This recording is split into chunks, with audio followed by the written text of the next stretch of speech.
All right. Another forex pair and another one with the Great British Pound. It's the Euro versus the Great British Pound. Let me just clear all those trend lines. I forget I just saw that. And let's see what we have here today. We have zoop. All right, here it could be. Here's some resistance. Let me just cheat a little bit.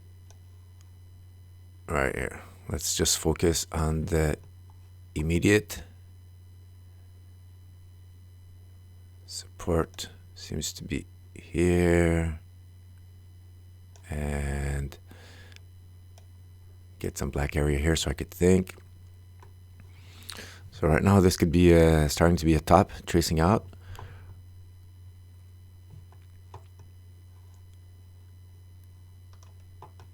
And you have, right now we're smack in the middle, no man's land of that bigger pattern.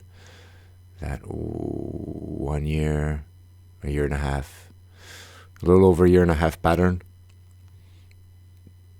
And right now we have 1, 2, 3 consolidation pattern, 3 months old. And it seems to want to be testing the breakout line at the 88 level. Measured move up here, and if ever it comes down and closes below that breakdown line, add that to the support. It gets broken down. Whoop. All right, small arrows. I'm gonna send alerts right away at these. I think I had some alerts before and I just swiped them. They could have been based on the chart before, or these candles came in here before the chart morphed.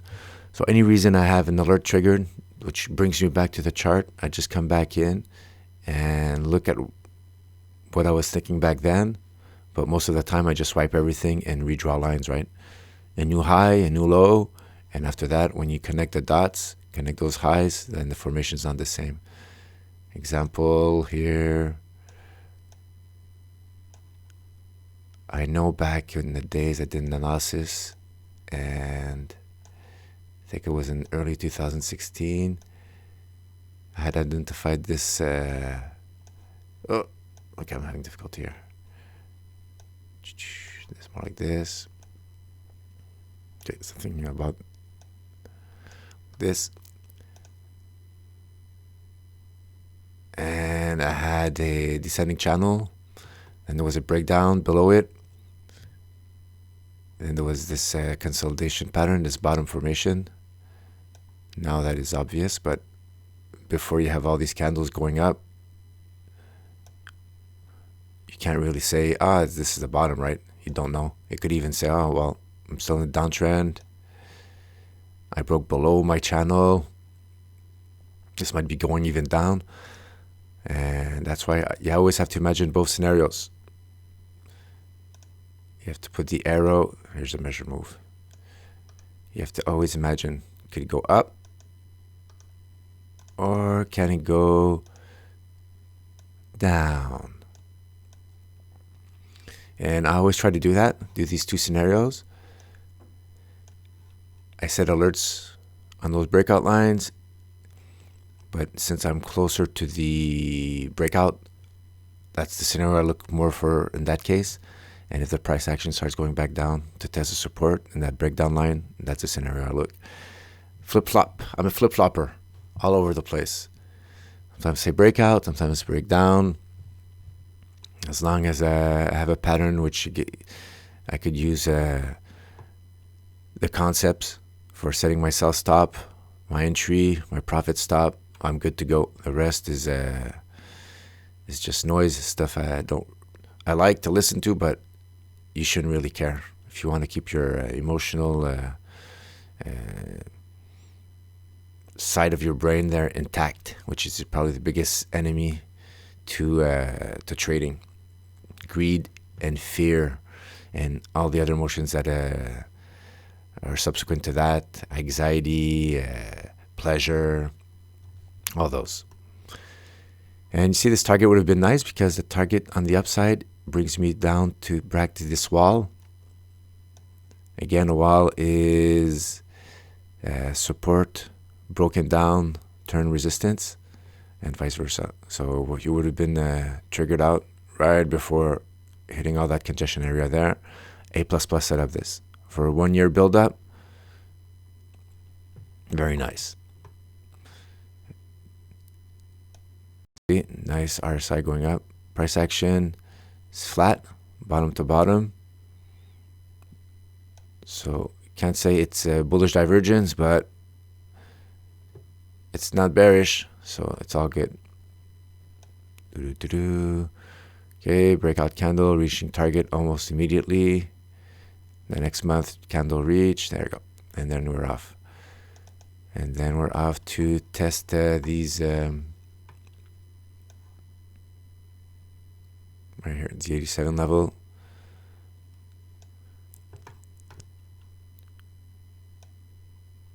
Oh, got out, came back in. Okay, that was more important support, resistance right here. So it's drawing out. And as time moves on, where are we today? Whoa, that's so funny. Whoa, there you go. So now we have to kind of forget, since the chart morphed. It's way too many lines. Okay, this is good for reference. So we're out of that descending channel. A while back, we broke out of it. Chart pattern doesn't exist anymore. Now what we have to deal with is this possible top. And always consider if you have walls on your way to target. Example, so we have this intermediate pattern here, which I'm gonna just set some alerts for me to come back. It gets triggered. Wait, alerts around the 89 level, and send alert here at this at the 87.50 level. So I don't forget, if ever I close this chart, at least the alerts I get triggered, and then I'm just gonna get a look at it, see which direction it's going. And the bigger move I see for Euro GPD is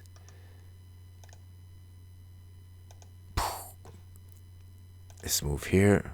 This could be a nice breakdown all the way to 76 level. And what's a little touchy here, if ever that's the target, and if ever the chart keeps looking like this, just have to make sure, have to understand that here you have another wall on the way going down to your target. You have this resistance turns support, so you might get congestion area around here.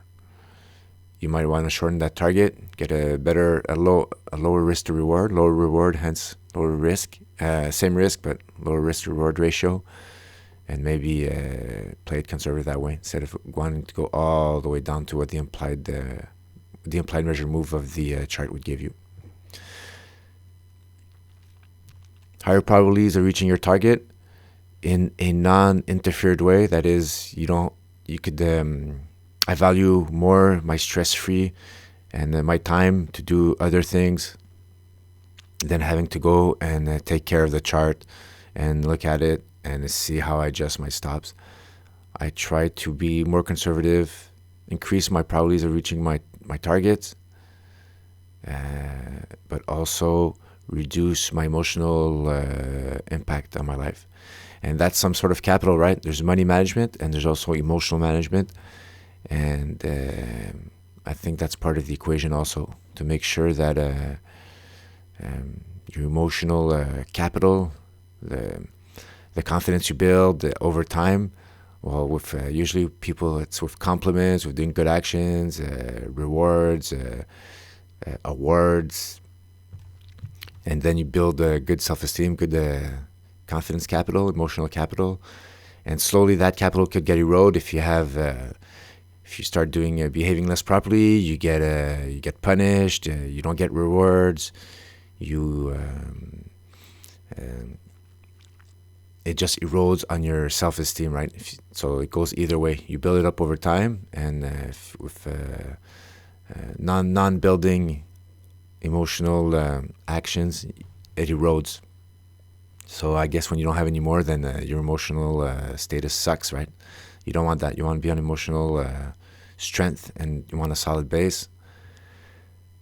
So that's why I'd rather get out early, get to my target, and have less eroding of my emotional target, of my emotional capital, by having whipsaws, by being in a trade too long. Even if I say it doesn't matter, and I am in trades for a long time, 3, 6, 8 months.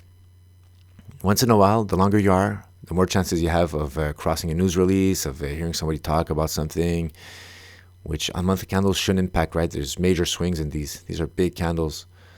And if you want to try to minimize that, well, you want to stay as the least long possible in the stock to reach your target. And you don't want to stay in an area where you're getting whipsawed and price reverts and goes back to your stop loss. So, well, this is the target for now. We'll see if it's all the way there. If it's later, it gives less value to this. The more time we move, I don't know when this is going to happen, when the breakdown, if there's a breakdown. Right now, we're smack in the middle. And I'm just going to drop. There's a measured move. If there's a bullish breakout. And what I would like to see also here is more testing of the upper boundary. Because right now, if I just have if it goes back up, a few more tests here, actually, the good chart pattern would maybe be the bottom to height of that pattern here, which would be this target here. More conservative, higher probabilities of reaching that possible target than this further one. So don't get greedy. It's all part of the greed factor. And you see this target is in line with these wicks. This noise on the monthly candle, well, on the weekly, on the daily, there's probably some closes there on this in this candle, and the price refuted on pretty much all levels, time frames, monthly, weekly, and maybe daily. There's a candle maybe above here, and the price of that faded all the way back here.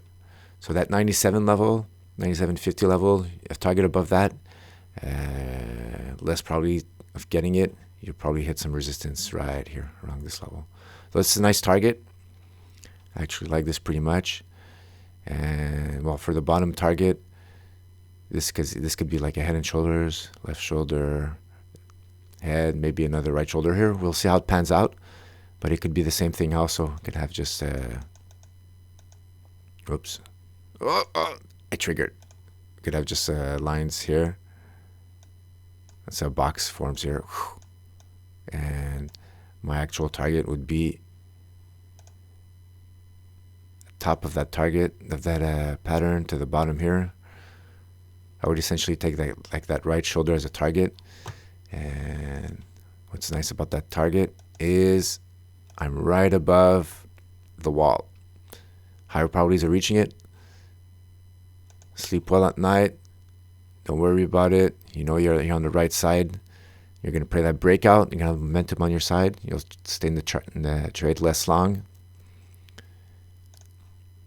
And you won't get into congestion area. And after that, where it becomes not luck, but lower chances of reaching that target. I always see there's a bigger patterns.